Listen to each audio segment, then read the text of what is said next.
Hello there, good morning. Welcome to Sunrise Daily this lovely Friday morning. I'm Chamberlain Uso. Indeed, good morning and welcome from our studios in Abuja. I'm Maupe Ogun Yusuf. And reporting from Lagos, good morning and welcome. Thank God it's Friday. I am Bukola Samuel Wemimo. When Chamberlain looked at, Maupe looked at Chamberlain, it sounded like they both had the new notes in their kitty. Good morning and welcome. I'm Ayo Makinde. What is wrong with people? What is wrong with people? What's wrong with having the new notes anyway? I mean, you never can tell. I'm suspecting you use your microscopic eyes. Who knows what else you could come up with? Well, you know, the CBN themselves, they're going around markets, traditional rulers, trying to encourage them. Yeah, I mean, they'll have their reasons. In fact, they did say that some of the banks are frustrating that distribution and they're not cooperating. Look, if you guys just take your mind back, if you can, probably not in too long a time, this narrative of the CBN, it's always been the thing with banks, these DMBs. I don't know why that usually comes up time and again. And sometimes I even wonder, I mean, if you also do remember, that is why in some of these cases, you see CBN's intervention program always domiciled. Maybe they are the ones who are directly doing it, or they get a special bank to carry them out. Because the banks, the DMBs are not forthcoming. And you just wonder why. They are the regulatory bodies. They have all the data and the stats. They are the ones who can sanction them if they don't comply. I don't know why that is not happening. But even though they say, look, on the 31st, if you don't have the new currencies, you just may have found yourself. What's that local word we normally use? And you're going to find yourself in a very tight spot, I tell you. But I know you guys can pick up on that, you know, but what interests also sticks out like a sore thumb for me this morning is the development in Rivers. You know, the APC was having their rally, and then this reported bomb blast. We say reported because the police, who are the ones supposed to confirm some of these matters, say there was no such thing.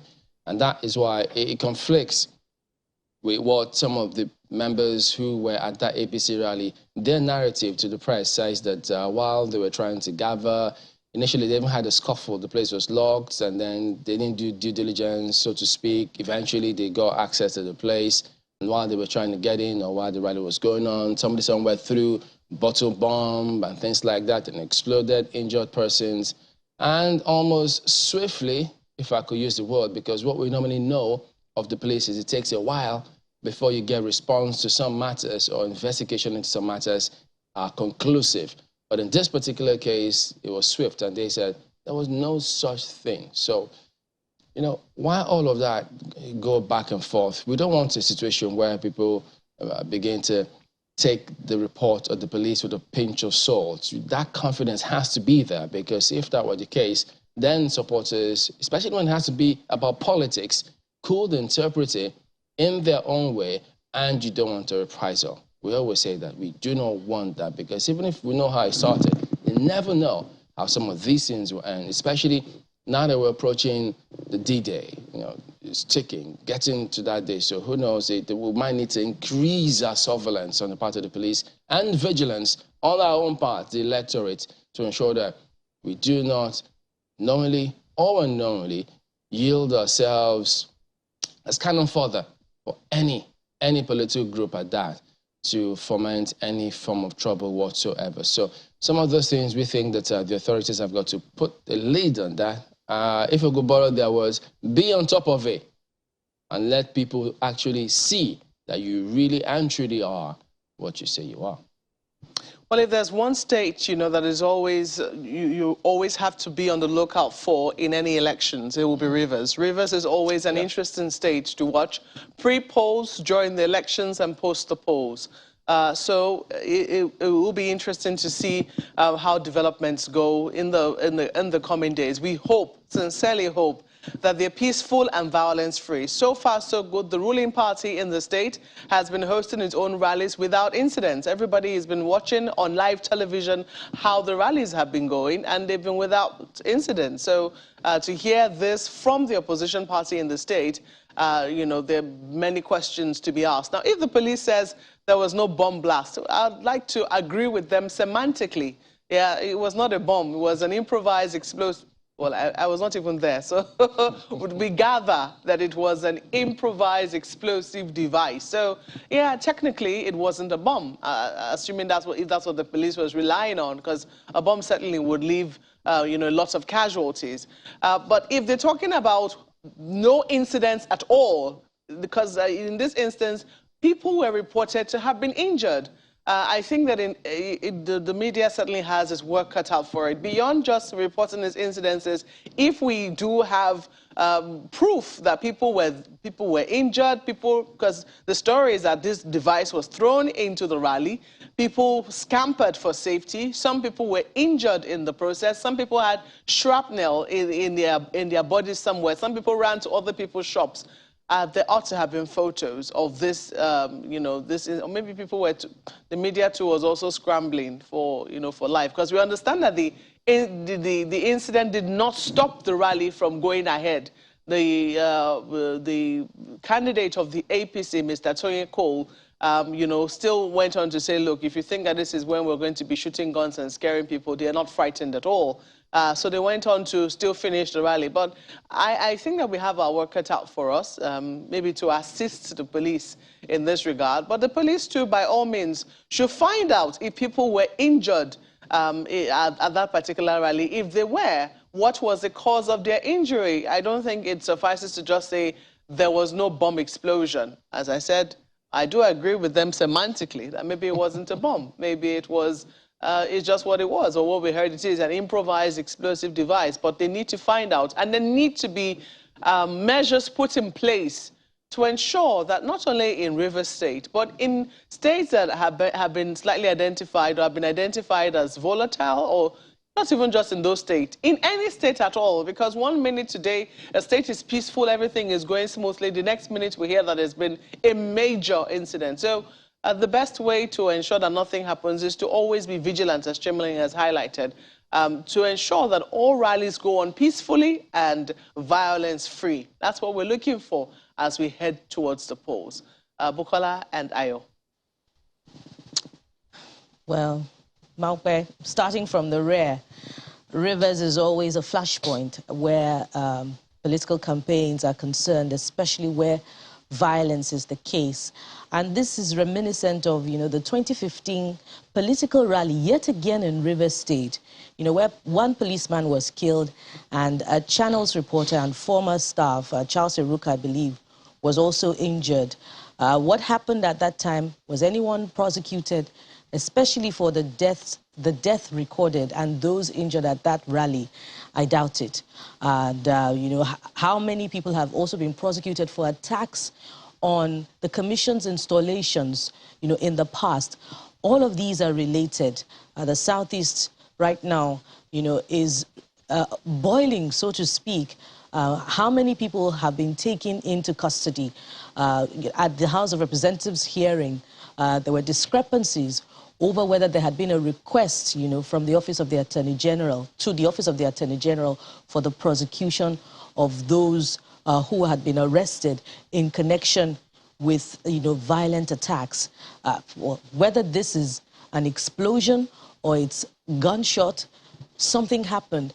I see the picture of, you know, of one of the women at that political rally who was injured. No one wants to go to a political rally and return and not be able to use one of their limbs. You know, one just wants to go and support their candidate for whatever incentive that support will be bringing. So this leaves an extremely bitter pill, you know, in the mouth for those who have suffered one form of injury or the other, and especially, you know, for the polity, for those watching and asking questions. What is happening? Why are there no arrests? Why are there no prosecutions in that regard? You know, when there is no deterrence for criminality, impunity becomes the order of the day. So this is just another sad one. And, you know, it makes me wonder whether we're going to sit down here again in a short while and talk about another violence or post-election violence I really hope not. Talking about the currency, someone here has gotten the currency, especially in the last 1 week. I'm talking about myself, and I'm glad to announce that it doesn't change when placed against a white surface. That's one of the fears that the printing agency sought to allay earlier in the week or last week.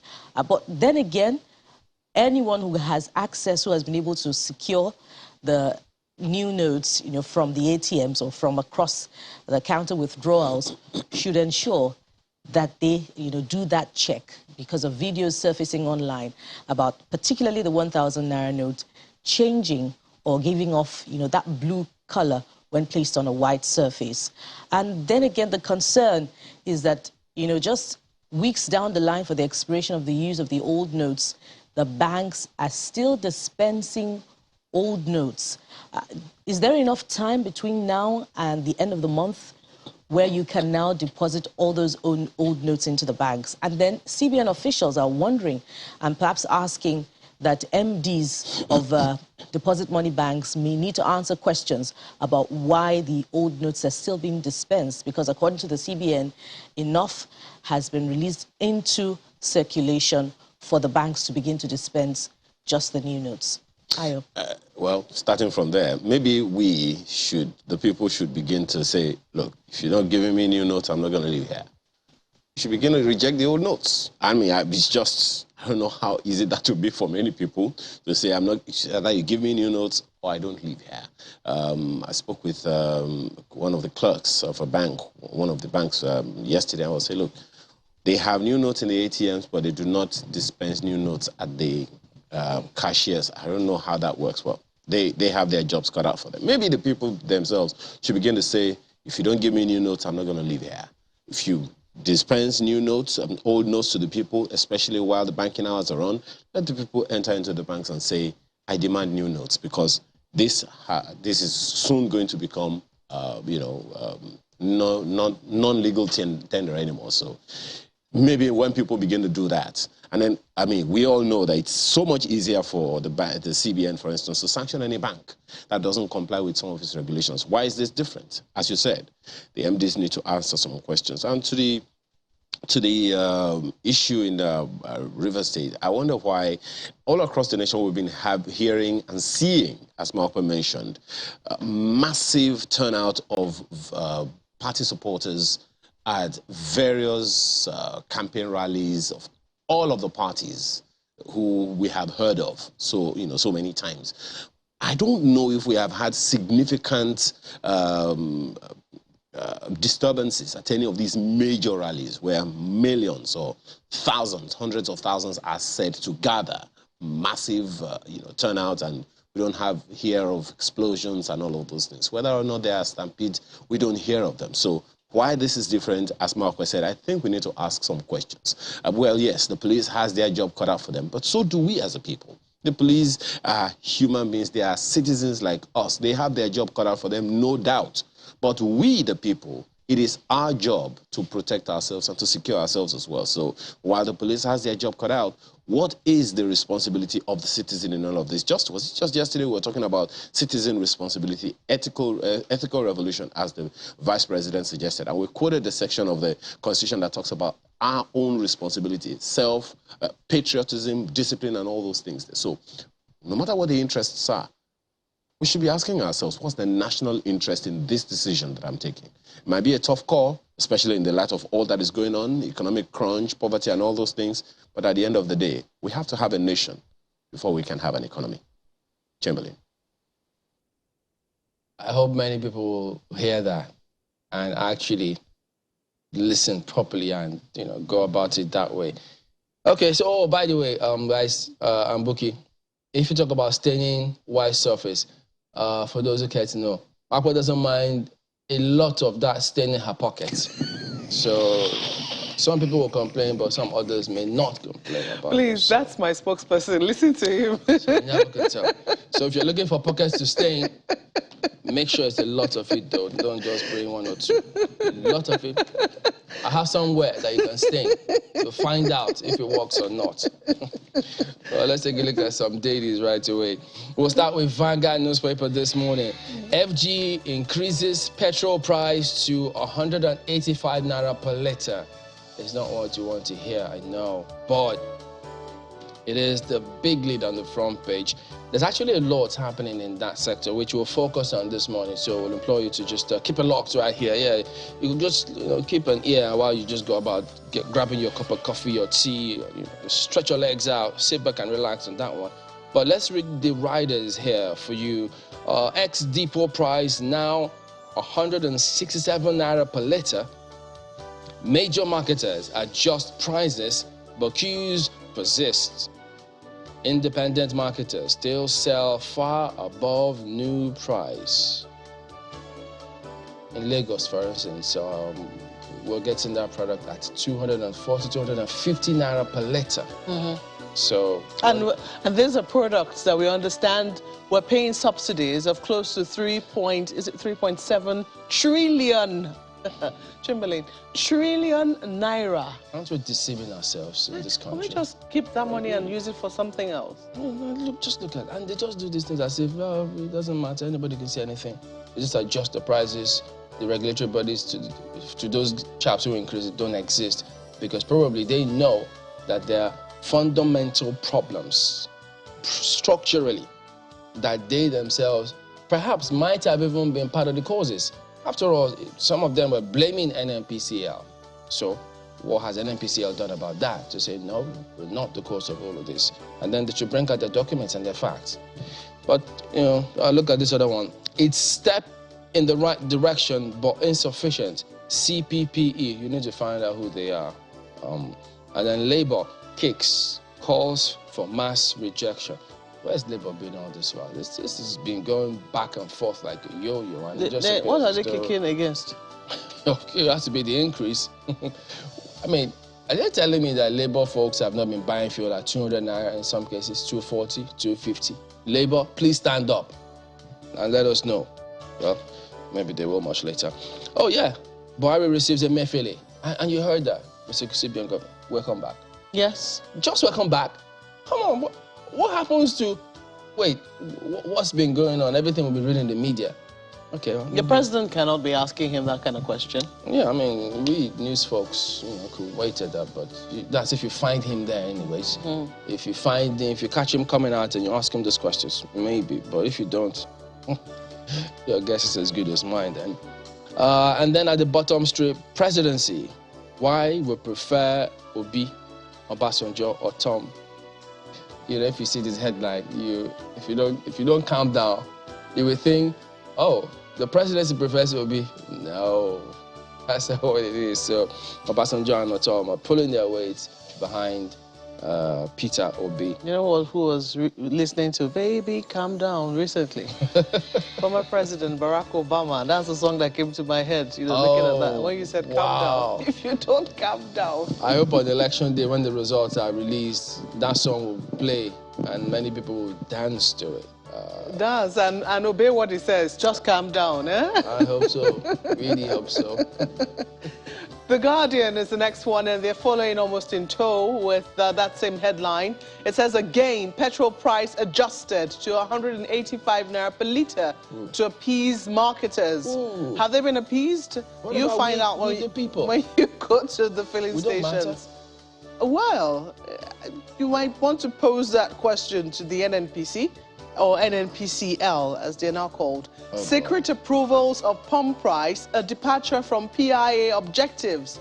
That's somebody speaking as a quote. Marketers seek food regulation. That's what the marketers are asking for. They just want that. But who knows? Maybe it's going to be, if we all know, because right now we understand that the federal government is adjusting the date for deregulation to April this year from June, or was it July that they initially said it was going to stop. Yeah. And we know that by the end of the elections, by May 29, this administration will be out of office. Almost all of the presidential candidates that have been campaigning are saying that they're going to remove fuel subsidy. What are we really waiting for? And nobody's complaining about that. Everybody's listening to them. Yeah, but what I've heard a lot of people say, including previous governments, about this is, even the people, it's not about just the removal. Many of them don't have an issue with the removal. Putting in place certain measures before that removal happens. That was what was the bone of contention last time out with all of those protestations that turned out as a result of this plan. Because, look at the sector as it is now, with all the sleaze reported time and again, and it still goes on. So are we going to remove the subsidy and do nothing with that structure currently there right now? But there might be nothing for them to steal again. That's what people are saying, that there might be nothing for these people to steal, because at this rate, 3.7 trillion naira, which we cannot even afford. We're going to borrow to be able to fund that. It doesn't really make sense. That's the question. No, clearly not. I'm not looking forward to paying high cost of petrol. I know how long it takes me to drive from my house to the office, and I know how much petrol I consume. That should never even be in a country such as this. But I'm wondering, what about my children? What about the future? These are big questions. The Guardian is still what I'm reviewing for you. Let us look at the bottom there. Something to cheer, Joss. A paradise lost, staging comeback on the wings of golfing. So if you're a fan of golf, it looks like there might be something for you to look forward to inside the paper. They're inviting you to Joss, it would seem. Beautiful city. Yeah, beautiful city. I mean, whoever did responsible for what Joss became or has become, or the fears that people exercise, I don't know if we'll ever forgive them. That's really, that city was designed by God himself. Oh yeah, lovely. If we say so. CBN intensifies sensitization, asks Nigerians to reject old banknotes from banks. 2023 elections, INEC stakeholders offer assurances on insecurity beaver. So that is always there for you. You have a number of other stories just beneath the nameplate. They also have that story. Dynamite injures APC supporters in Rivers rally. Page 29 is where you find details. And that picture worth 1,000 words, if you ask me. Let's leave it there for The Guardian. And flip to Daily Trust. Daily Trust has some stories that will interest you, particularly the lead one on the new Naira notes. And this is how it is captioned. Despite CBN's directive, bank ATM still dispensing old Naira notes. Apex Bank insists on January 31 deadline. Emefiele briefs Buhari on progress. Sultan urges extension. Herders reject new notes for fear of counterfeits. There you have it. Chamberlain, don't be too keen on the ones that change color when placed on a white surface. There's still some skepticism in town.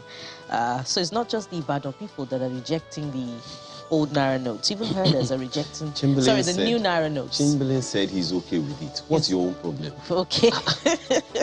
I'm just worried for him. Hey, by the way, he's a spokesperson. Is it out of place to be worried for a brother? To Malkwe. Please, please. Okay. Everybody will get you. I'll let the matter rest. But there you have it. There's still some skepticism in town, and the CBN must address that as well. Take a look at this one. FG revokes 3,402 mining titles. Nets 14.59 billion naira in 5 years. 14.59 billion naira in 5 years. That's quite a number. So much revenue being raked in from non-oil sources. When you put all of the revenue together, it should amount to something. But we're still borrowing to fund, to service debt. We're borrowing for fuel subsidy. We're borrowing, to fund capital projects. And we have revenue from non-oil sources. You really want to hear my opinion? We're lazy, period. Look, we have all of these resources. There is no state in Nigeria, none, that does not have mineral deposits one way or the other. There is no state that doesn't have. So how can we have more than 90% of fellow Nigerians in Sokoto State in multi-dimensional poverty? More than 90% of the people, and there is a government in the state, and there is a constitution that does not allow the state government to plow its own resources under it. The land belongs to the state governor or to the state under the authority of the governor, but the minerals under that land belongs to the federal government. I don't know how it makes sense. You know, all of the issues you've raised are valid, but is it a matter of slothfulness or a matter of accountability? Let's even begin with having access, okay? We have these resources. One administrator governed Lagos and said there was no bitumen. Another administration immediately after that one came and said, okay, there was bitumen, and they cleared the whole of the states. So sometimes we know what to do, we just don't want to do it. Or sometimes we know what to do, we have everything that it takes to do it, and we just refuse to do it. It's all a function of, first of all, we have institutions. Are they as effective as they want them to be? Let us make Nigeria work for Nigeria. The Nigerians. Nigeria. Let's make Nigeria work for Nigeria. Nigerians will benefit from it. It's only a natural thing. We talked about this yesterday. Patriotism, discipline, loyalty, and all those things, they are in the Constitution, and we're all acting in breach. But, let's just go on. All of the arguments are valid, and we hope that the managers of those institutions are watching, and the Nigerians either directly themselves, or by proxy, and the Nigerians themselves, such that the needful will be done. We're still with the Daily Trust newspaper this morning, and there's this one: I sell stolen cars to officers. That's a confession from a naval rating. It's an interesting one, and in case you're looking for details, you'll find them on inside Daily Trust on page 12, to be specific. And right after that one, there's this one: police foil IPOB's attack on Imo Station, kill 3 militants. Well, IPOB has denied in the past that it is responsible for much of the unrest in the southeast. If this is true, investigations must be conducted to find out if there are other leads to members of IPOB being responsible for other attacks in the southeast. And, you know, that just needs to be nipped in the bud. Let's leave it there for Daily Trust newspaper. This Nigerian newspaper has a story on the unending fuel crisis on its front page this morning, and it is something most certainly concerning, and that's exactly how it's put it. Unending fuel crisis. And look at the writers. Motorists sleep at fuel stations to get fuel. Well, I don't know how true that is, but I can attest that when I'm driving at about 5 a.m. coming to work, I see fuel queues as long as maybe 5, 10, sometimes 20 meters. And not just one station, but 2 or 3 fuel stations at times. Lagos orders outlets on highways to close at 4 p.m. How that will work, I don't know, but it will definitely be meaningful, because there are major highways, including the Third Mainland Bridge, where people, towards of coming from the Third Mainland Bridge, where there are fuel queues, and it tails back quite a lot, up to 500 meters and sometimes. So how that is going to work, I'm looking to see. But there are fuel stations that actually do manage these fuel queues right, because they tell you can only have one line of queue. They work. But ourselves, some people just want to shunt, create 2 lanes, create 3 lanes, sometimes even go and besiege the exit gate simply because you want to get fuel. And it's managers of some filling stations that allow shunting for some very good incentives. Or perhaps so some practices. Perhaps some becomes the order of the day. VIPs. Anyway, we'll see. Lagos, scarcity bites harder in Akure, other cities. About time now. I'm wondering exactly how we're coping with this. Someone better come out and let us know exactly who and how, fuel price, pump price, has been increased. Even though what we hear is that, okay, there's been 185 naira, but who made that declaration? You may want to find out in the papers. But then, we still buy fuel. I still bought fuel yesterday at 205 naira per liter. And there are still places who sell for more. Yeah, lucky you, 205 naira. Seems fair amidst the prices. Oh, really? Being paraded now. There's 250, there's 240. I don't even want to imagine. Right under the picture, of course, you see motorists and people with jerry cans struggling to buy fuel. As Marco would say, that's a picture worth 1,000 words, right there in the city of Lagos. It's right under that one. 1 month or more of unending fuel scarcity. Well, that's the headline of this Nigeria Today. Hoarding of new Naira notes. CBN vows to deal with erring banks.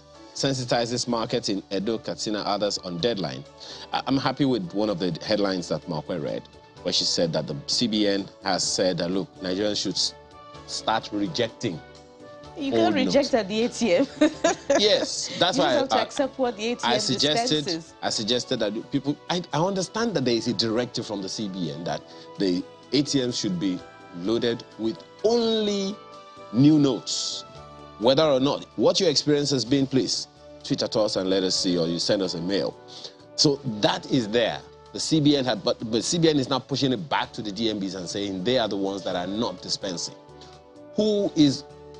I don't know. Let's just imagine that the CBN has its work cut out. There's a story brewing in my mind right now, but don't worry, I'll share it with you after. After the program. You better. Nigeria to spend 60% of its revenue on debt servicing. Well, that's right there on page 15. And Malkwe, by the way, as of July last year, we understand that, so there was a report that said that we could have up to 6.7 trillion naira or thereabout in subsidy payment if things continue the way we had them, and that is something that is very, very concerning. And look at the 6.7 trillion naira is what we could get to. That's as far as July last year. How it's going to be now? I guess we'll wait to see. That's this Nigerian newspaper today. Well, take a look at New Telegraph next. 3 injured as dynamite, gunshots rock Rivers APC rally. Well, that police statement actually said that it wasn't on political lines. There was a fracas, but it wasn't on political lines. And that I think that community, can't remember the name now, Rumoko or something like that, is divided on chieftaincy title scenario, that is the bone of contention and not along political lines. So whatever else happens, so they're asking us to look at it from that perspective. So that's what the police is saying? Yeah, that's the statement. So there was some fracas? Yeah, but we don't know. And it was not at the rally? That's what we don't know. We don't know if it's, but they're saying, because when they said there was bomb blast at the rally, immediately you get the impression that it might have been perhaps another party or someone from another party trying to stop all of that. But they say, look, there's division along chieftaincy title area, that community is divided. And that may have been because of the fracas. That's the word they use. But look at the writers here. Heavy shooting halts PDP campaign in Edo. Election not do or die, says PDP presidential candidate. Insecurity, violence may lead to constitutional crisis. Stakeholders warn. And still speaking about elections, Sokapu raises the alarm over alleged PVC's mop-up in Kaduna. Only unpatriotic Nigerians will vote candidates with bad character, ascribed to Obasanjo. And then you see Methodist prelate calls on Nigerians to vote credible leaders. And when you speak about figures, guys, above this day's story, Ayo, when you say we have a lot of resources, couldn't be more right. Mining licenses, Nigeria generated 14.59 billion in 5 years. In 5 years, ascribed to NMCO. So just a few areas where that seems to be operating to a large extent, if not properly. And then speaking about what to expect with the economy, NESG, inflation, unemployment to hit 20.5%, 45% respectively in 2023. So guys, this is something you need to, 45% unemployment rate? Well, let me see if I can quickly run through. I mean, have they finally released the unemployment rate? Not yet. Is that the projection? That is what okay, that's the projection. In 2023, yeah. Okay, I have for you this morning Leadership Friday, and 2023 presidency is the elite story. Northern elders in dilemma over choice of candidate. We're still weighing the options, that's according to Baba Ahmed. Vote character, competence, not religion, ethnicity, Sultan tells Nigerians. It's a page 4 read for you. After DSS arrest drama, welcome back, Mr. Governor, PMB tells Emefiele. It's a page 4 read. They don't have the picture on the front page, but perhaps it'll be somewhere inside the paper. Insecurity. Atiku promises to engage traditional rulers. Page 6, read for you a number of other stories just beneath the nameplate. NNPCL now sells petrol at 194 naira per litre as scarcity bites harder. You might want to read this story and compare what we'd seen earlier with the Guardian and Vanguard newspapers that were reporting. It's 180, how much? 185 naira, but Leadership Friday has 194 naira per litre. Conversation with Azul is on why we love expensive rituals. If you're looking at the back and you're wondering what ritual it is, looks like something that has to do with the elections. We'll leave it there for Leadership Friday, and I believe also ends our look at the papers this morning. Yes, indeed, and we will be back in just a moment. You all do stay with us. It is the first meeting with leaders of political parties this year, and the chairman of the Independent National Electoral Commission is here to present the 2023 Voters Register to the political parties as required by the electoral law. The INEC chairman informs the political parties that the commission has successfully implemented 11 out of the 14 activities scheduled ahead of the elections next month.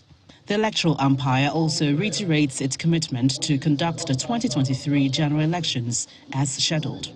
The Commission is not contemplating any adjustment to the election timetable, let alone postponement of the general election. The repeated assurance by the security agencies for the adequate protection of personnel, materials, and processes also reinforces our determination to proceed. The 2023 general election will hold as scheduled. Any report to the contrary is not the official position of the Commission. According to the Voters Register, which is distributed to the political parties, there are 93,469,008 registered voters for the 2023 general elections. 49.05 million of the total registered voters are males, while 44.4 million are females. A further breakdown of the voter distribution reveals that young people between the ages of 18 and 34 account for 37.06 million of the total registered voters, while 17.7 million registered voters are between ages of 50 and 69. The political parties expressed their satisfaction over INEC's preparations thus far and promised to resist anyone who tries to disrupt the exercise. We are equally aware of some of the frictions in the system to ensure that the effort of the Commission is truncated in line. But whatever it is that will be anti-democratic in the system, parties will resist it and ensure that this democracy does not fail. 18 political parties are participating in the 2023 general elections, which will begin with the presidential and National Assembly election on February 25. Thereafter, state governors and House of Assemblies elections will follow on March 11 this year. All right, welcome back. Yes, we will start off talking about elections this morning. Mr. Mike Igini joins us today. He's the former resident electoral commissioner for INEC in Akwa Ibom State. Good morning, and thank you for joining us today on the program. 94 million odd voters, but, you know, when that was released after the initial checks, you'd have thought that, fine, clean register, perhaps we can move on from there. But it doesn't appear as though that is the case, because CUPP raising some concerns as well about integrity of that register. Well, first of all, tell us, if those concerns are perhaps minimal percentage in that register, do we expect 100% cleanup? And does it, to what extent does it raise questions about integrity of the voter register? Good morning, Chamberlain. Thanks for having me. As our continuous collective efforts to educate Nigerians, to clear misinformation on how to deliver the electorship of our country to a safe harbor next month. Now, around the world, the credibility of any election is predicated on the existence of a credible register. Beyond a few things that you have mentioned, today I can tell you and entire Nigerians that the register of voters that INEC has at the moment is a very credible register. To the extent that a few things that have happened in the law, changes that are taking place, are such that the observation which is genuine, clearly made by the CUPP, the good news to the people of Nigeria is that those statutory provisions that would have supported some of these individuals that whose name appeared on the register, that was in the time past could have been used to torpedo the process, are all over. For 20 years, Chamberlain, it took us 20 years to repeal Section 49, Section 53, as well as Section 65 of the old 2010 Act. These were election rigging statutory provisions. Today, the INEC register you have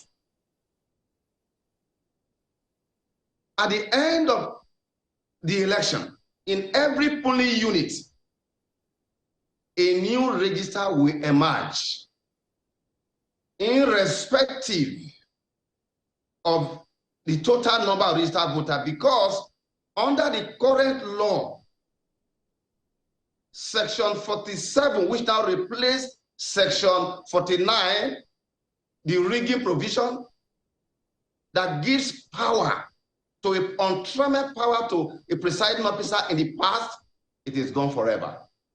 Section 51 now, that before now you hear about total number of registered voters, you hear about inconclusive elections. That provision have now given way to Section 51, which means that today, in this forthcoming election, computation will now be based not on total number of registered voters, but on those who actually came, who were accredited. Now, this is where we are at the moment. And of course, the last section, Section 65, where people used to appear. Before you move on to that Section 65, let me play this for you to listen, because I mean, my colleagues also spoke about this yesterday, new concern. Many would have thought, for senior advocates to be on this matter, you would have thought, oh, wait a minute, what again with this one? So listen to this, and then we'll take it from there. The returning officer is not a court of law. The returning officer is not a tribunal. The returning officer is not vested with jurisdiction to exercise judicial or quasi-judicial decision or to assume jurisdiction over any matter that is judicial in nature. When election is conducted, a returning officer returns or makes a return. Immediately thereafter, depending on the number of days, any aggrieved party goes to court, not go back to the returning officer that has made a return. By that section, you are given a returning officer and by extension INEC to do and undo. So, Mr. Guinea, let's jump right to it. Take a look at Section 65, which has to do with decision of returning officer on ballot paper. So, 65(1), the decision of the returning officer shall be final on any question arising from or relating to A, unmarked ballot paper, B, rejected ballot paper, and C, declaration of scores of candidates and the return of a candidate, provided that the Commission shall have the power within 7 days to review the declaration and return where the commission determines that the said declaration and return was not made voluntarily or was made contrary to the provisions of the law, regulations, and guidelines and manual for that election. Do we have any concerns for Warren? Thank you, Chamberlain. An old woman is not old when it comes to the dance she knows. And I need to provide a very short context to what the learned Sikh have just said. In fact, I tried to call him since yesterday when I saw these clips to have engagement with him to understand the reason behind that provision.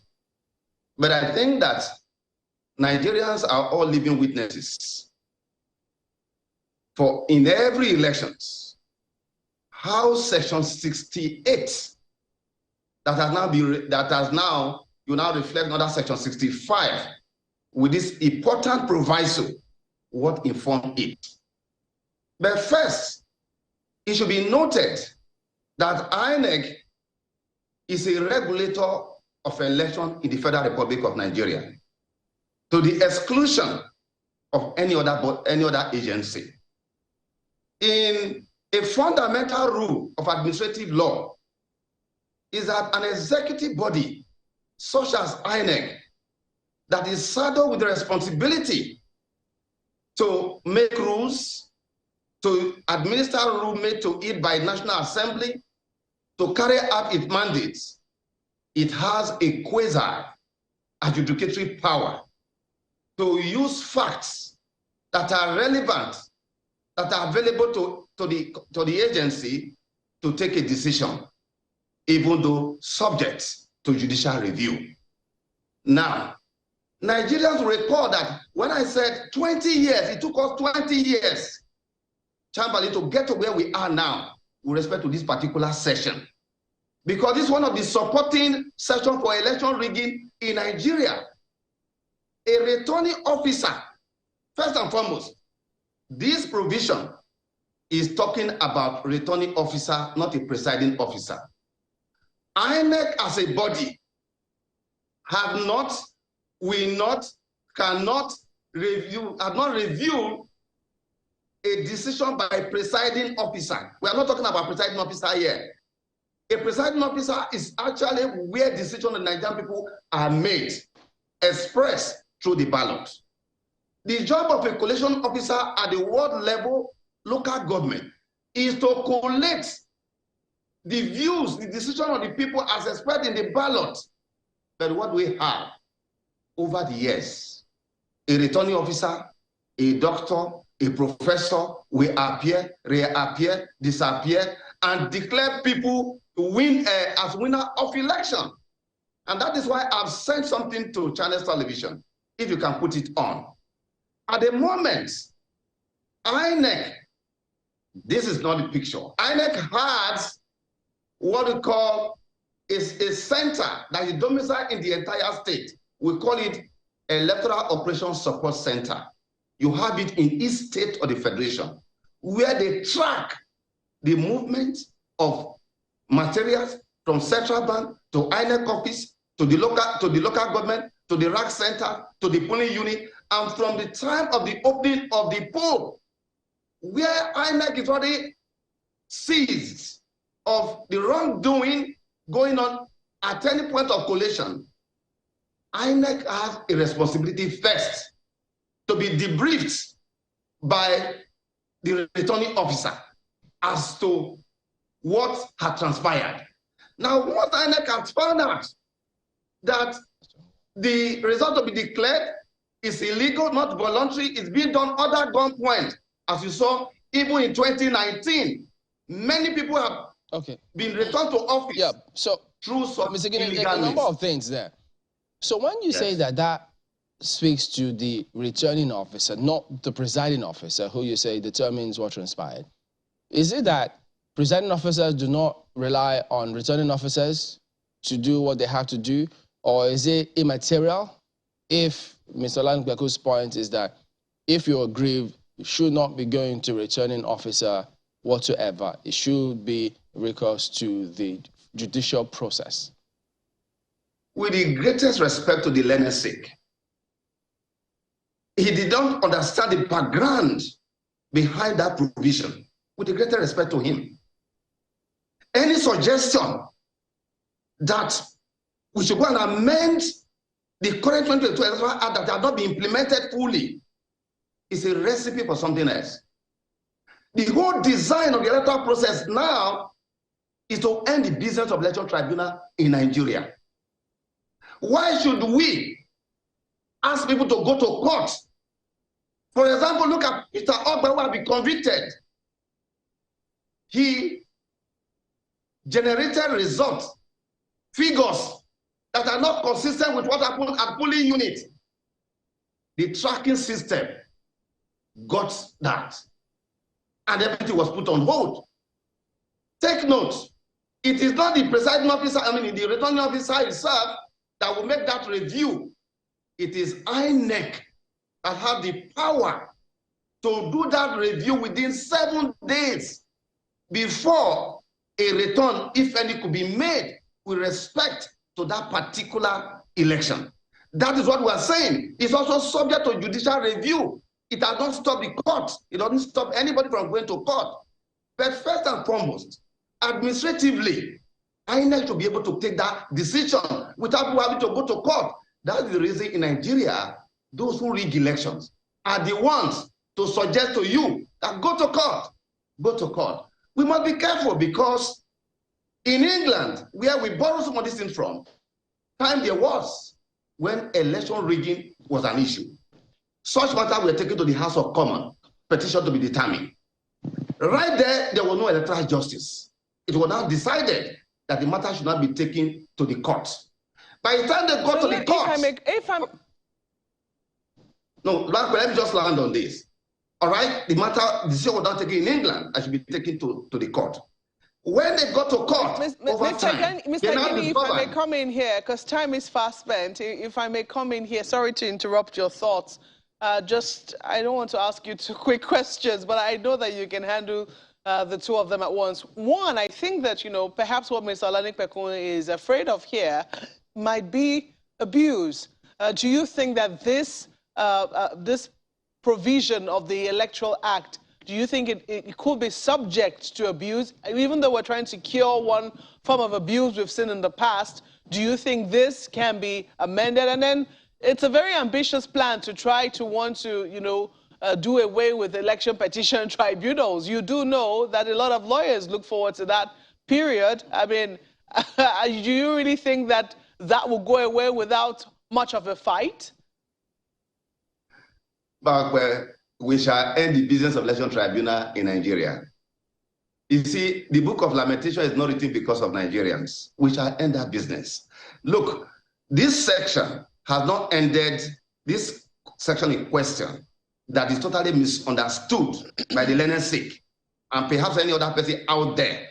It has not stopped anybody from going to what they call the tribunal.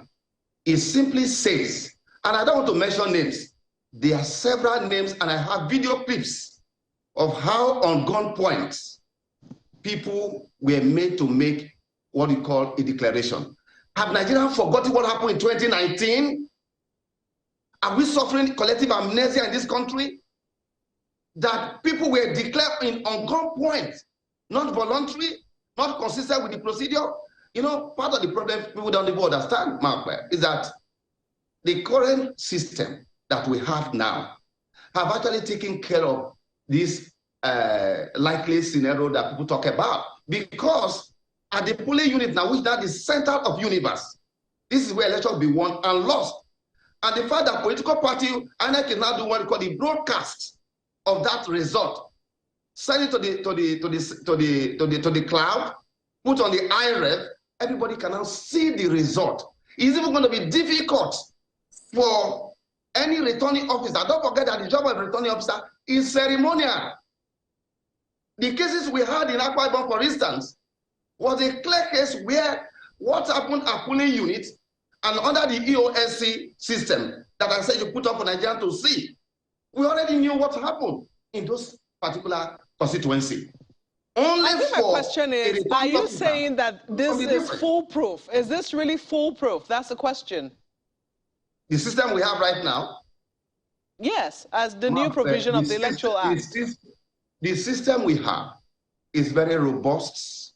It has brought tremendous energy of hope, of integrity. Look, Mark, I have never been as hopeful about our election before in this country under this time. Because those statutory provisions that will be fighting for 20 years, Mark, for 20 years, that they were reluctant to change. Somehow, the National Assembly members, they had the Damascus experience, and they now changed the law. And I thank Mr. President for signing. Don't forget that for about 4 times before the 2019 election, efforts were made. It was a failed effort. The reality of that failure before 2019 election that has now been signed into law is what we are seeing today. Mark, let me say this here. With respect to the CPP, talking about the register of voters, the thing you need to know about this register of voters is that all those names of Jamaicans from New Zealand, anywhere around the world, the INEC staff that were responsible, because for every registration today, it is done by INEC staff using their personal ID.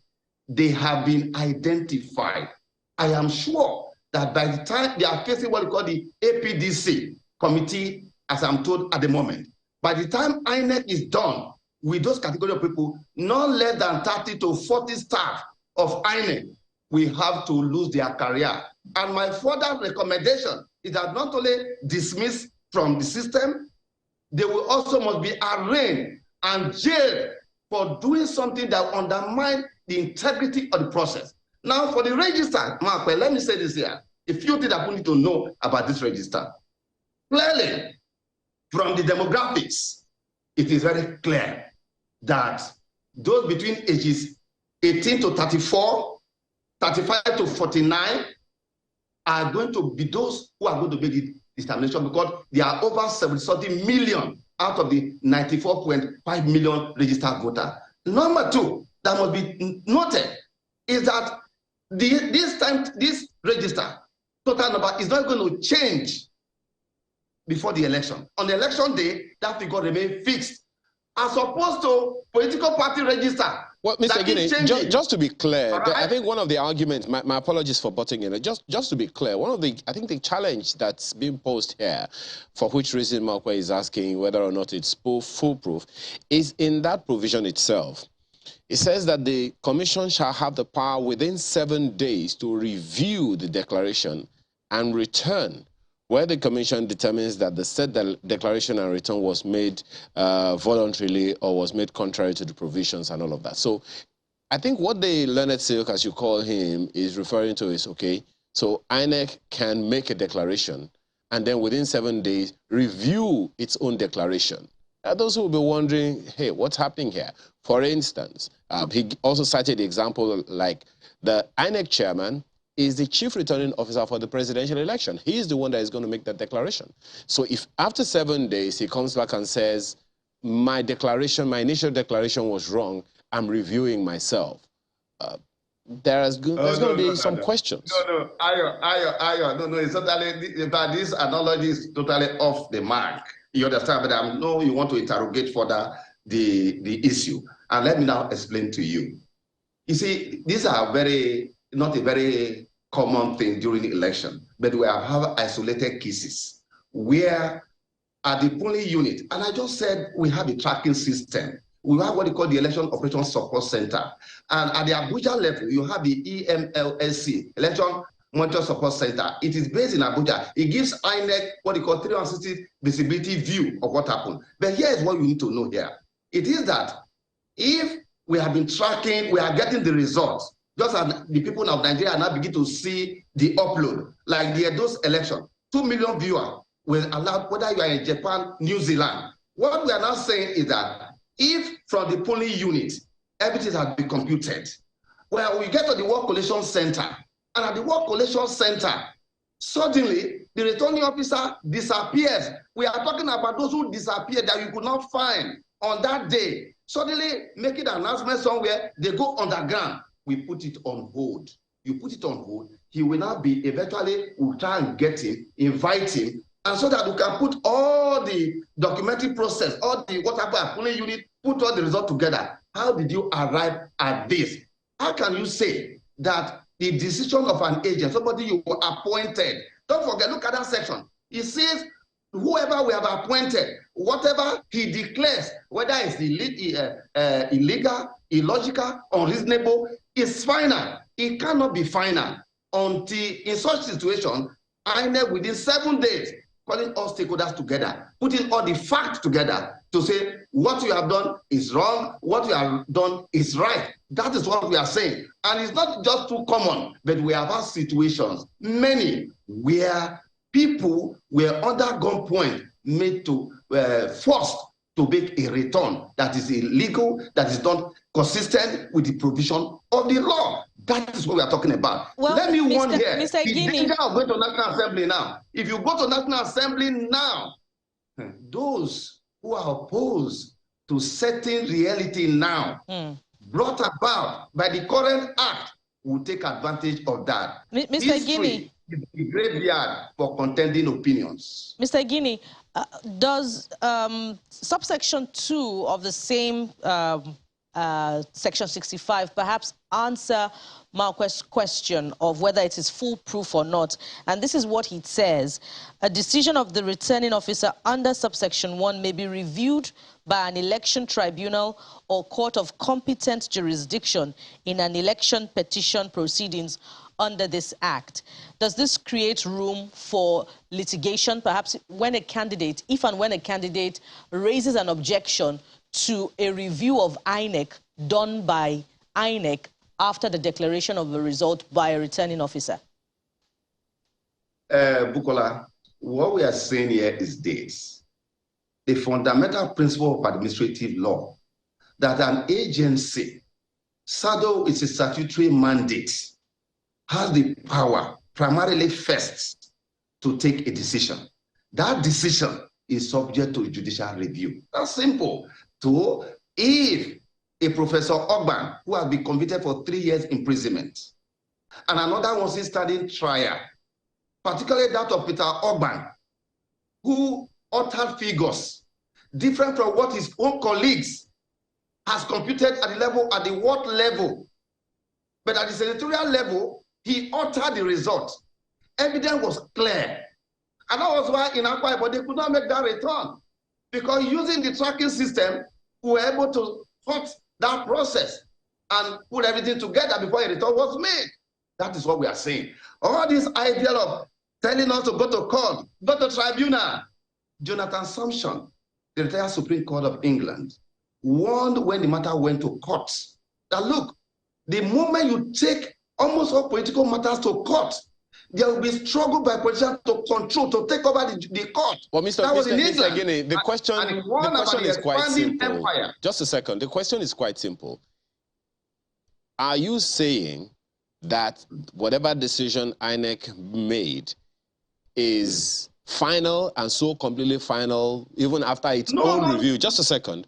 Or that you're saying, because you also mentioned earlier that we want to see how we can eliminate the courts or tribunals taking the decision as opposed to the decision of the people, which of course would be based on some of the resolutions made by INEC, or rather conclusions, made by INEC from the voters, from the decision of the voters. So when that subsection 2 of 65 says that the courts or the tribunal can review it, what does it mean in the context of what we are talking about now? Especially when you say, I want to try to eliminate the role of courts being so predominant. I'm not saying that courts will not have a role in our judiciary, because democracy is based on the rule of law. It is the duty of judiciary to interpret the law. But we are saying that the process and procedure that are put in place now are such that, as we would have seen in recent elections, nobody is challenging the outcome of the process itself. Most of the matter that were taken to court in all the governorship elections we conducted recently, apart from perhaps Oshu, which I don't want to talk about for now, they were all based on issue about certificate, not having certificate, not having the proper nomination and all that. We are now saying that when we get to a point where we're already trying to consolidate now, that at the end of election, there will be no need for people to want to go to tribunal. And that was what happened in England. When they went to start going to court, they now discovered that politicians were also now trying to corrupt judges in England. The decision was, okay, what do we do? The decision was that make the election more transparent. Adopt the secret balloting system that was discovered in Australia and was applied in 1856. It took England up to 1872 to adopt secret balloting. When secret balloting was done, there was improvement in the standard of living of people of England. It was no longer possible for people to modify a ballot as a means of livelihood, but rather as the ballot became an instrument to choose the best candidate that can address issues that concern the people of England. Okay. That was what turned arbitrary. So we must stop the expansion of the empire of the court on matter that can be dealt with. Why should we, Ayo? Well, that is understood. My apologies, Mr. Guinea. As Markwe told you earlier, we're really running against time. But also speak to the concerns of Mr. Gwakoba, concerning Section 134(1) and perhaps 2 as well, which speaks to when he says that the Constitution is talking about 2 languages. Just for clarity, we know that the Constitution, for instance, is clear when it says the candidate for an election to the office of President shall be deemed to have been duly elected where being only 2 candidates for the election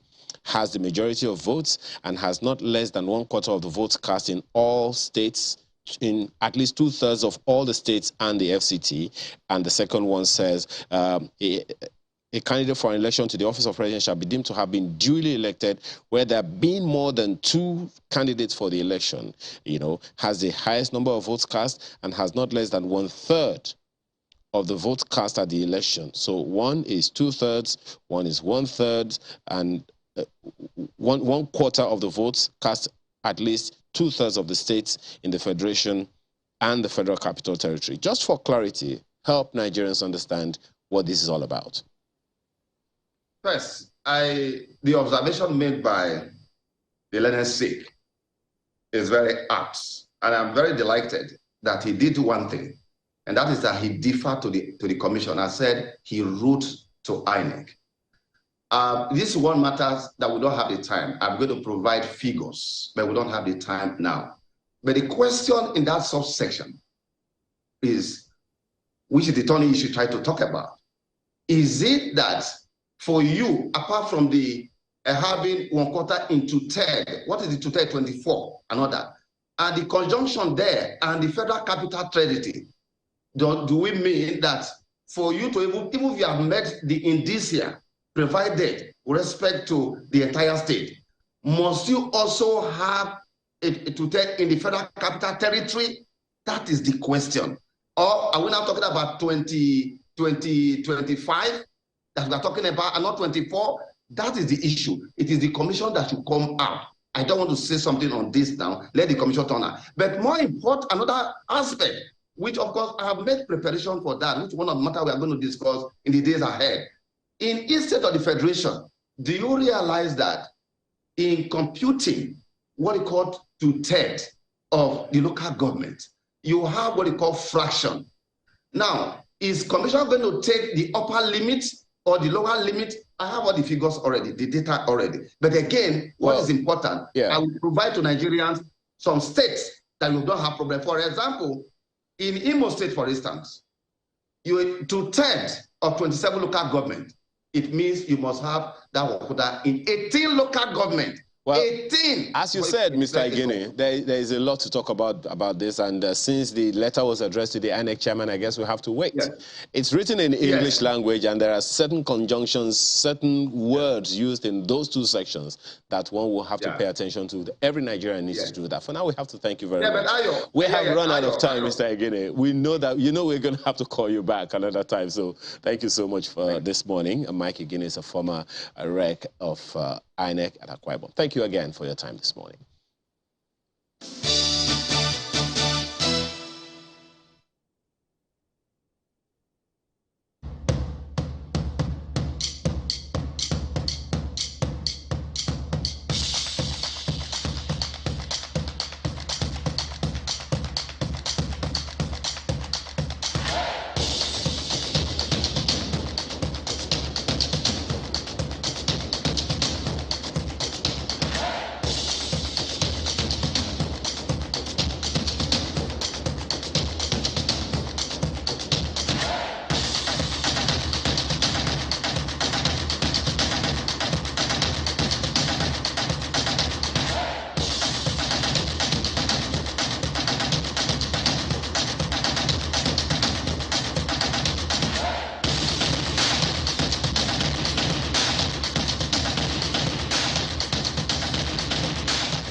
Nigerians have been subjected to untold hardships caused by the lingering petrol scarcity, affecting economic activities and making the already trying times in the country more difficult. Further note that the Nigerian Midstream and Downstream Petroleum Regulatory Authority advanced excuses to justify the first scarcity. Firstly, when the scarcity reared its ugly head at the peak of the rainy season in October this year, the agency said the fuel scarcity in Abuja and other northern states was caused by rainfall, which submerged the greater part of Lokoja, including the highway leading to Abuja, a development that grounded all vehicular movement along that route. Aware that soon after floods and rains receded in Lokoja and the petrol scarcity continued, the president of the Independent Petroleum Marketers Association of Nigeria said the situation has continued to persist because of the supply gap created by the blockade of Lokoja. The IPMAN affirmed that there was enough product in the depot and that the lingering scarcity was only caused by the break in supply of the product. Further aware that when the scarcity continued and all the excuses advanced by the stakeholders watered down, the National Operations Controller of IPMA advanced another reason and argued that the scarcity is because of an unsteady supply of the product. Concerned that intelligence reports on current fuel scarcity gathered by our securities agencies indicated that there is a deliberate plan by some oil marketers to derail the effort of the government in the distribution of fuel in the country by hoarding the petroleum products and thereby creating artificial scarcity all over the country.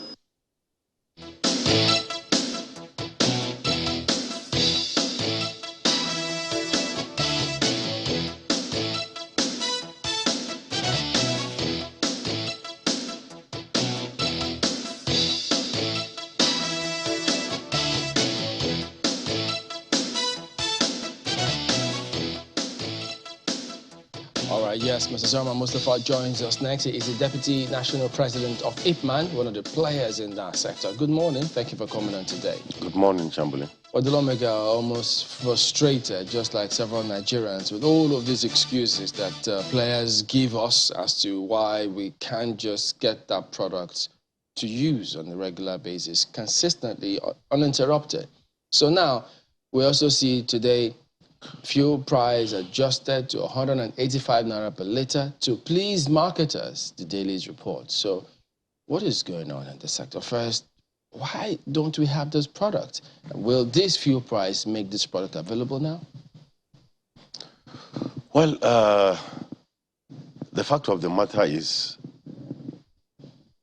we are in a very complex situation. Why I said we are in a complex situation is the burden of subsidy that government is carrying is no more sustainable.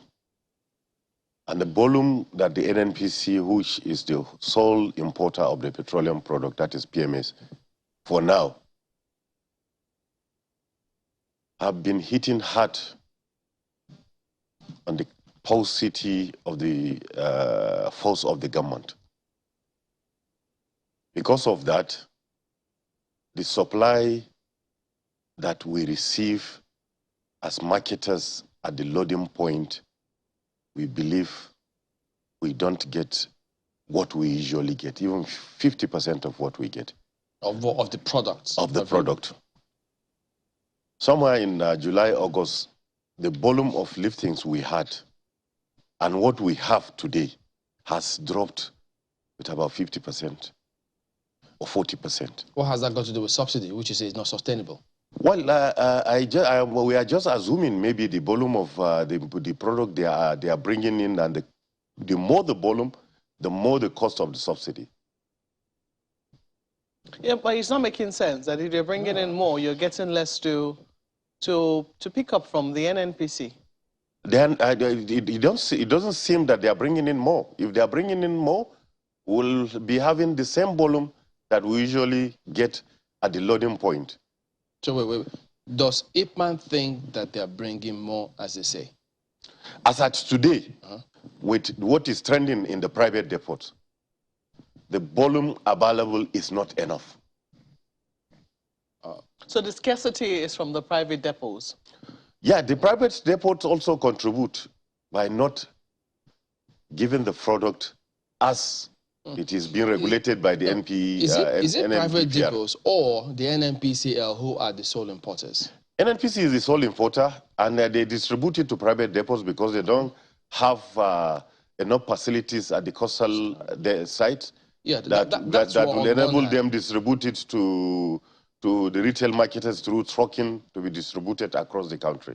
Yeah, but there are two different things.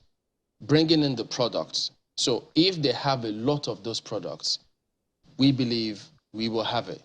Is that what you're saying? Sure. So at the moment, they are not bringing in enough of this product. I assume. I have not had any official statement from the importers, that is the NNPC or the regulatory body, that they have not enough supplies. But with the look of things in what is going on at the loading point, the product is not enough as they usually bring in, supply it to the private depots, and we purchase from the private depots. So it clearly means the product is not there. Because if it's there and they're not loading it, it means they're hoarding. Well, it's not possible for you to have a product in your depot and hoard it. It's not possible. Okay, so if you don't have it, it's exhausted. Yeah, it's exhausted, and it's the volume that is supposed to be lifted by independent major marketers and all the other retail marketers is not enough. So, okay. I am a little interested in the. I want to go back to the excuses. You know, the motion moved by the honourable member on the floor of the House a few days ago. I want to talk about some of the excuses, because this has been happening, as you know, at least here in Abuja, since mid-last year, when the country experienced the flooding. Other parts of the country maybe for way longer. And then after we went through the floods, we understood that there was a transport problem. The price at which marketers were picking up or were, lifting the product was not sustainable because it was not factoring in the increasing cost of transportation. Sure. And there was a back and forth between themselves and the regulators, and I think they eventually called a truce. And we saw that, things improved for a bit. And then now we've seen this again. It's been on and off for a while. In the papers today, we're saying that another price adjustment is being approved.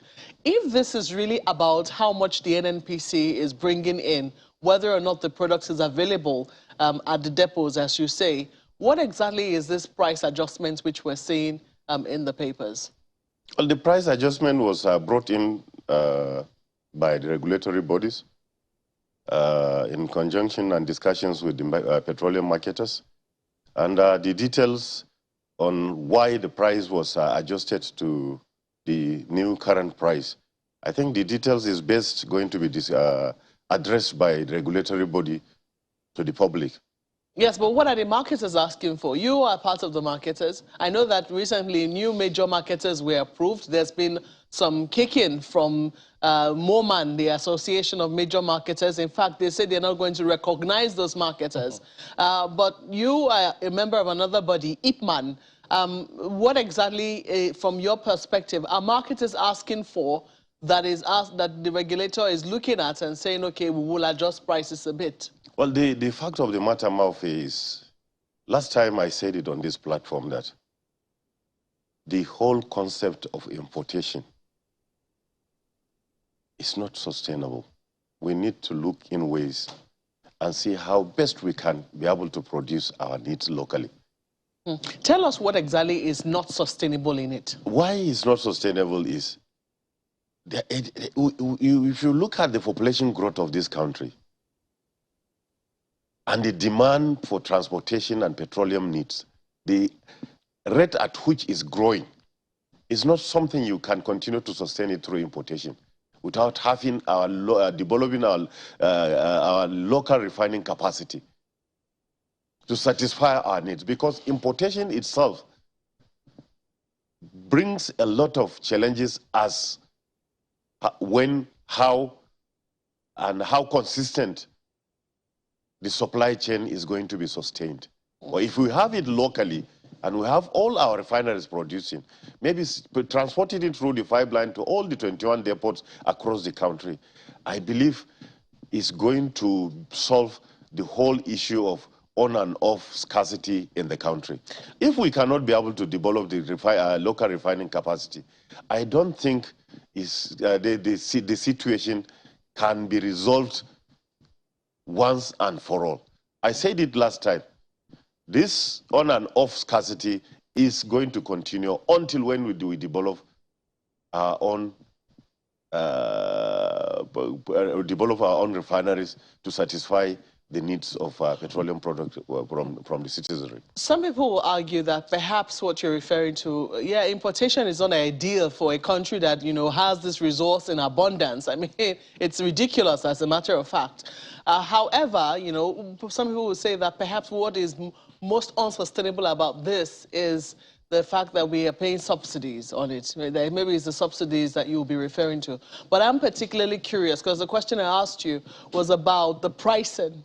We're seeing a price adjustment again between the regulator and marketers. What exactly is that adjustment about? As I said, I believe it is the regulatory body that is supposed to make a policy statement on that.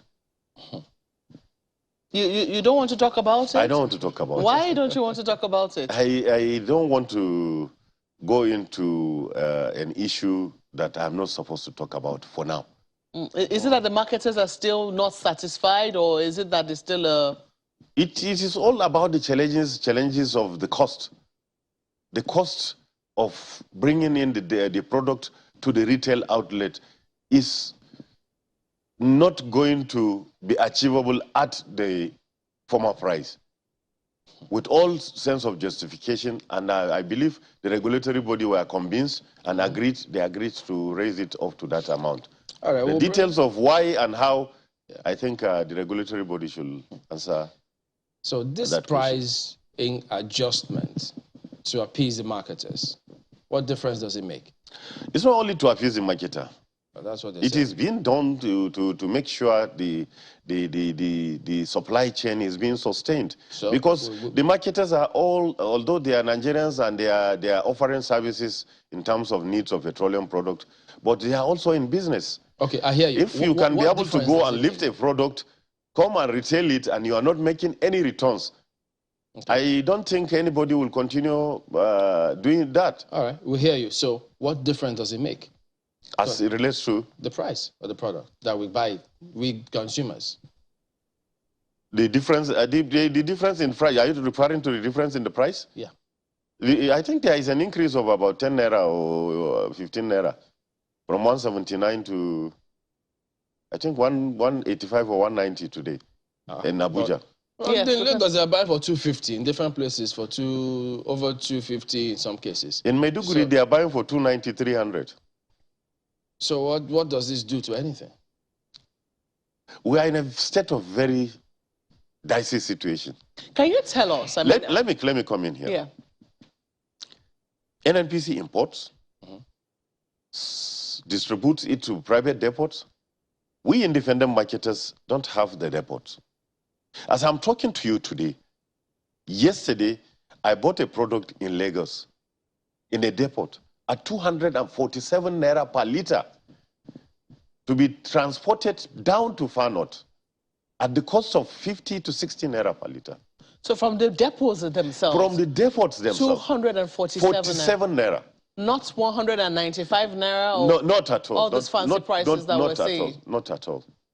So the complexities, even ourselves as independent marketers, we don't really understand what's really happening. The regulatory bodies, we raise our complaints. We have told them this is what is going on. They should address this matter. We are supposed to get this product at 148 naira, but we are buying it at 220. It's just going up, up, up, up.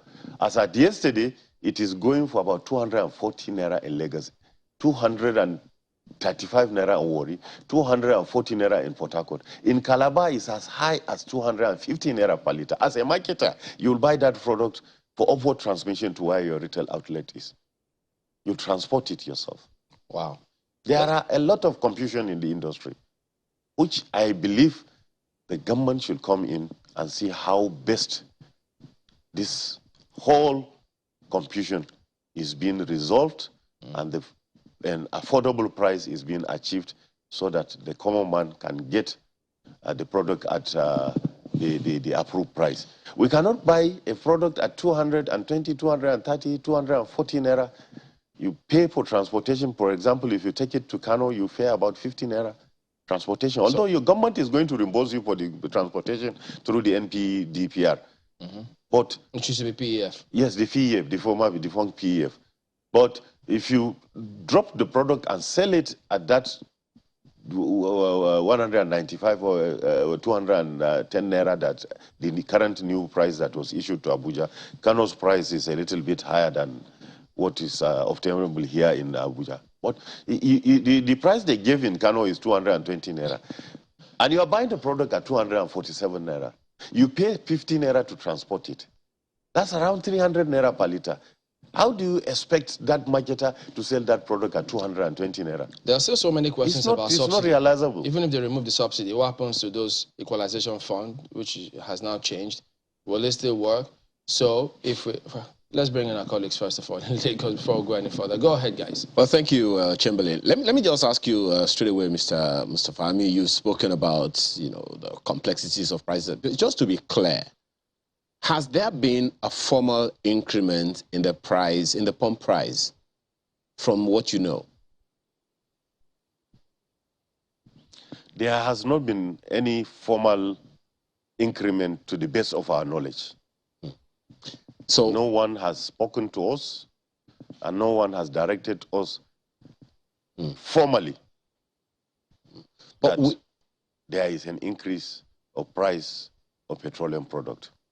But there are indications that there could have been, because from what you're saying, you're not getting the product at the prices you normally get them from the very sources that you're supposed to get them. Yes, with what is on ground, I said formally, with what is on ground, what is physically on ground in the industry, there is. But it's not a formal thing that we have any correspondence with the regulatory body or the marketers. But there are those who are saying that there have been some form of covert, communication to, I don't know whether it's MOMAN or to your body, IPMAN, or whichever other body. So you're saying that there is no letter from any government authority to the effect of an increase in pump price? Not to our knowledge. Okay. But you also said now that you got as this... marketers... Yes, go ahead. Not to our knowledge. As marketers, as marketers, we are in business. You cannot go and buy a product at 247 naira and come and sell it lower than what you bought it after bearing the cost of transportations and other logistics. I asked that question, Mr. Mustafa. Anywhere in the world. Yes, I asked that question against the backdrop of like 2 or 3 headlines on the front pages of the newspapers this morning that's saying that prices may have been increased from 165 to 185 naira per litre, even though in most places people get it for much higher than that. So that's the reason I'm asking that question. I'm sure you must have seen the papers as well. Yes, that's what is happening across the nation. But practically what we have, just like I said, we don't even get the product at the depot at that 185 you're talking.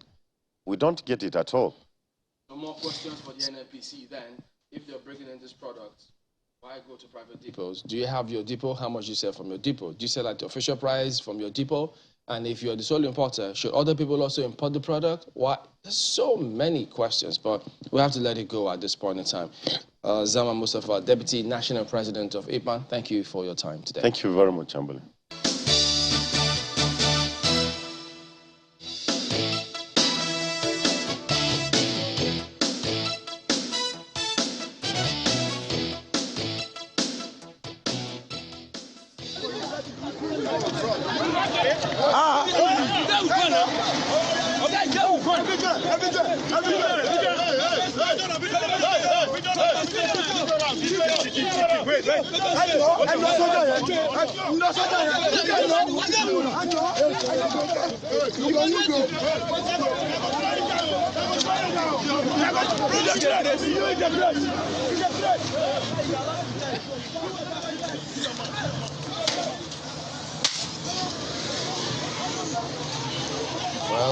Well.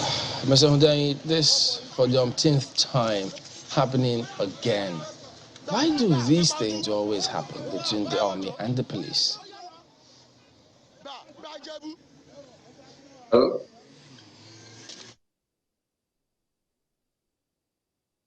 Hello, can you hear me? Can you unmute? Okay, yeah, I can hear you now. Okay. So what was your question? Why do these things usually happen, these fights between the army and the police? Before you go ahead and tell us what happened this time. Well, I would attribute it to some unruly officers that you can find in every organization. And each time this happens, there are laid down laws for dealing with them. So these officers are identified and made to pass through disciplinary measures. Like the one that you just showed, immediately I got across the PRO of its 1 division, Major Olani Oshoba. He said the same thing, that, oh, don't worry, we are going to identify these officers and we'll take appropriate actions. So the laws are there to follow when these things happen. But to answer you simply, it's attributable to unruly officers that we find in these organizations. But, you know, this is not the first of this kind of scenarios. There's several cases, and it comes across to anybody who's watching who might have seen that as though, yeah, they may call them fine gentlemen, officers, trained, but at the end of the day, some of them just carry on with these things because they feel that they can, or as though they were above the law. Because if they know that the law is no respecter of persons, will this kind of thing still be happening? Well, I'll speak for my organization. We apprehend officers that go against the norm, that are excessive in their use of force, or that do things that are totally unprofessional. Sometime last year, an officer was captured on video trying to search somebody's phone. And when the person resisted, he even hit the phone out of the person's hand. And that officer was taken to force headquarters in Abuja, and it was dismissed. So I make bold to say that we don't shield errant officers. And in the particular video you just displayed, you would see that the police officers were not the aggressors. So we were actually being attacked. So like the PRO of its 1 Deep Nigeria Army said yesterday, that the officers would be identified and appropriate actions would be taken. So it's just a thing of if every organization would identify errant officers and punish them, I think this would be on a decline. So give us your account of what happened in this video. Well, we've had a series of complaints about people driving against traffic on Kata Bridge. So the Lagos State Task Force was mandated to put a stop to it. And 2 days ago, they were on that road very early in the morning, and they saw this vehicle driving against traffic, and they stopped the vehicle. And the soldier in the vehicle got angry that despite seeing him in the vehicle, they still stopped the vehicle. And he gave a directive that they should allow the vehicle go. And it was totally ignored. He was in no position to give a directive. It's internal security. This is not war or anything. So he was absolutely in no position to give a directive. And he directed again that they should allow the vehicle go. And okay, so let's even assume that you're in a position to give directive. This directive is an unlawful one.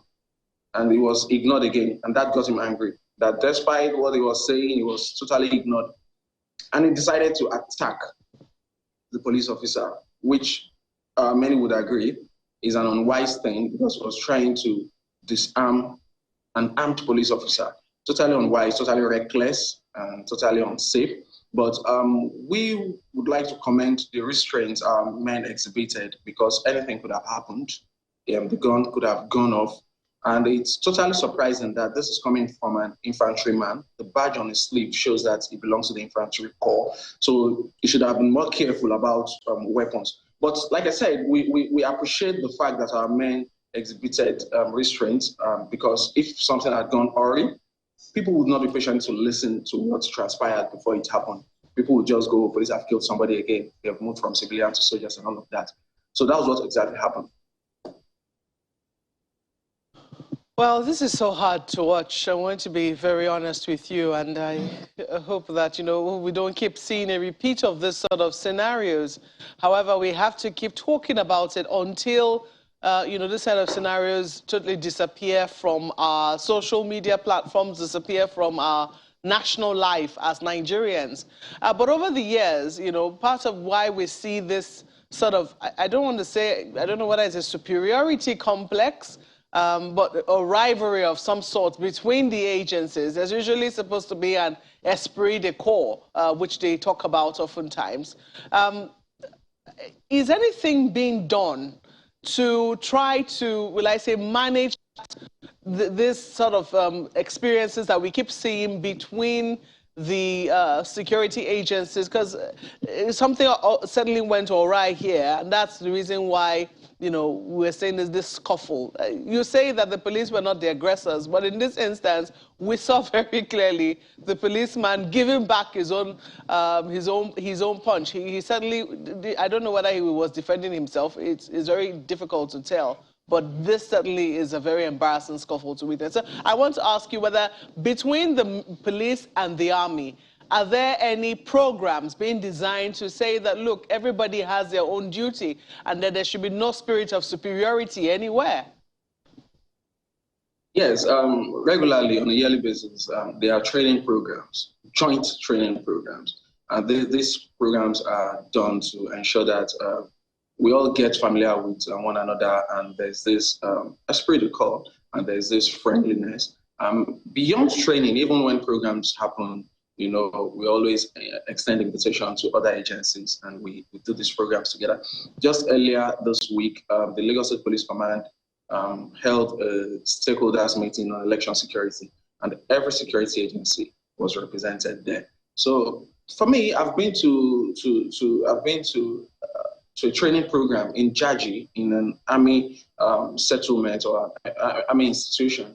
And, I was in the midst of majors, and naval officers, lieutenant commanders. Until today, we are friends. So these are things we do regularly. But be that as it may, you cannot rule out intelligence rivalry. It's not a Nigerian thing, it's worldwide.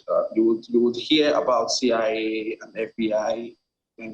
It's everywhere. It's a thing that you cannot rule out. But we have training programs, we have social events, and many other things that we do together.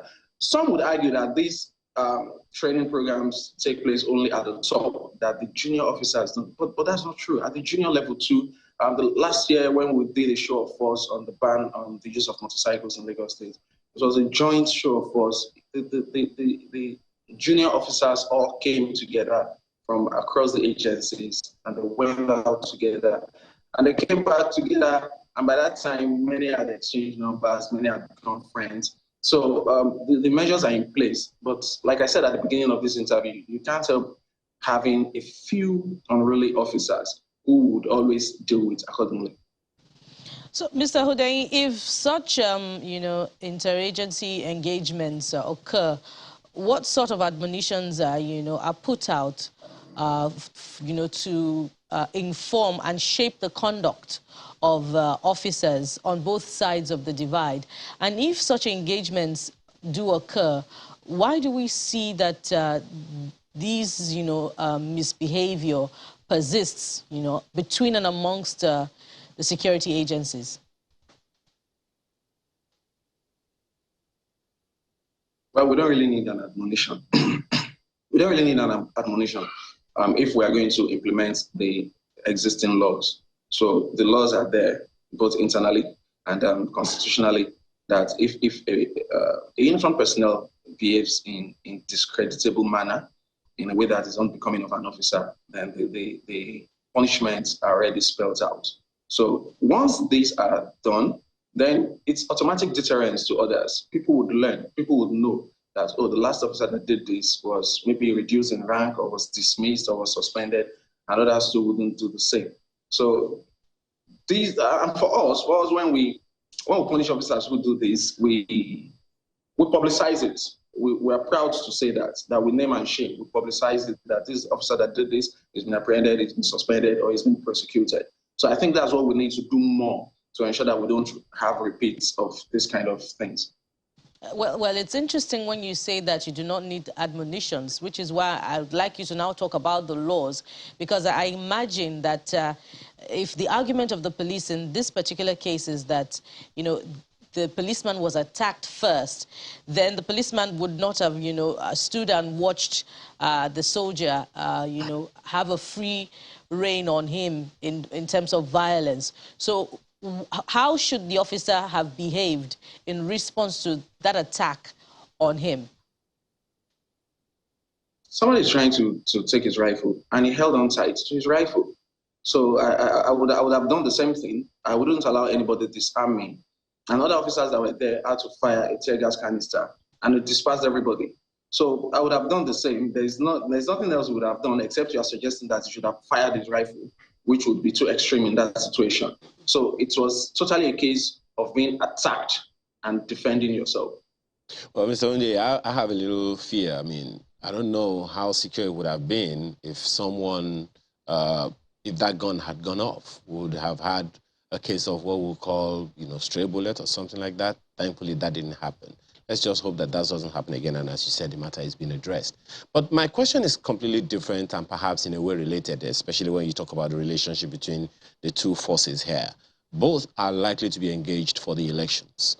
God forbid that we had such differences. And I know you'll probably say, this is going to come from Abuja, the instructions on how to go about it. But advice legations, especially, in the event that such a thing happens, what would be the approach of the police or of the military in whichever case it is? Because both of them expectedly would be dispatched to all polling units across the country. Well, they have their different, terrains within the spaces. So I'm just wondering, God forbid that we had such differences or such alignments that are different, by political parties. What happens in that case? We understand that the police is the lead agency in terms of internal security, but then the military is also there. In this case that happened that we're reviewing now, is some kind of precursor to other things. It's on the roads now, but what happens if it's in a bank, in a market, anywhere else? And at this time I'm talking about what happens if this kind of thing should occur at a polling unit? Well, to start with, we have the ICES, the Interagency Consultative Committee on Election Security. This comprises all security agencies. So we are in alignment, we are in tune. we are working for the same purpose. So this kind of thing is very unlikely to happen. But in the event that it happens, well, I don't think there's a general answer that would fit all situations. It will be based on the particular situation on ground. But in the event that it happens, we would want all of the officers to restrain from escalating issues, to restrain from engaging in violence. In any case, we are going to be having senior officers on ground to monitor the conduct of these men. So we are hoping that it doesn't happen. And if it does happen, well, we want people to de-escalate it as quickly as possible so that we don't record fatalities. Well, perhaps what we would require of the police then would be some kind of reassurance upon reassurance for people, because you know that all over the nation, in various states of the country, we have situations where people are they're very, very iffy about going out to vote because of constraints of insecurity that has been going in different parts of the country that you're not unaware of. But speaking to the police, which I know you would say that's the only terrain that you speak to, what should people look out for?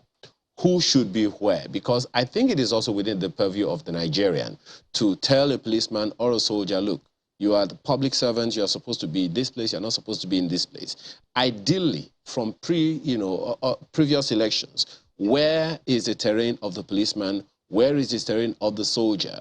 So that people will know and be able to say to anyone at any polling unit, bro, you are not supposed to be here, you're supposed to be somewhere there. Can you give us a guidance from previous elections and perhaps what else to look forward to as we build up to? Of course. At every polling unit, you are going to see police officers. Yes, they are not going to be armed. We don't want too many arms around polling units. We don't want to scare voters away, but there are going to be police officers. You would also see officers from other agencies at every polling unit.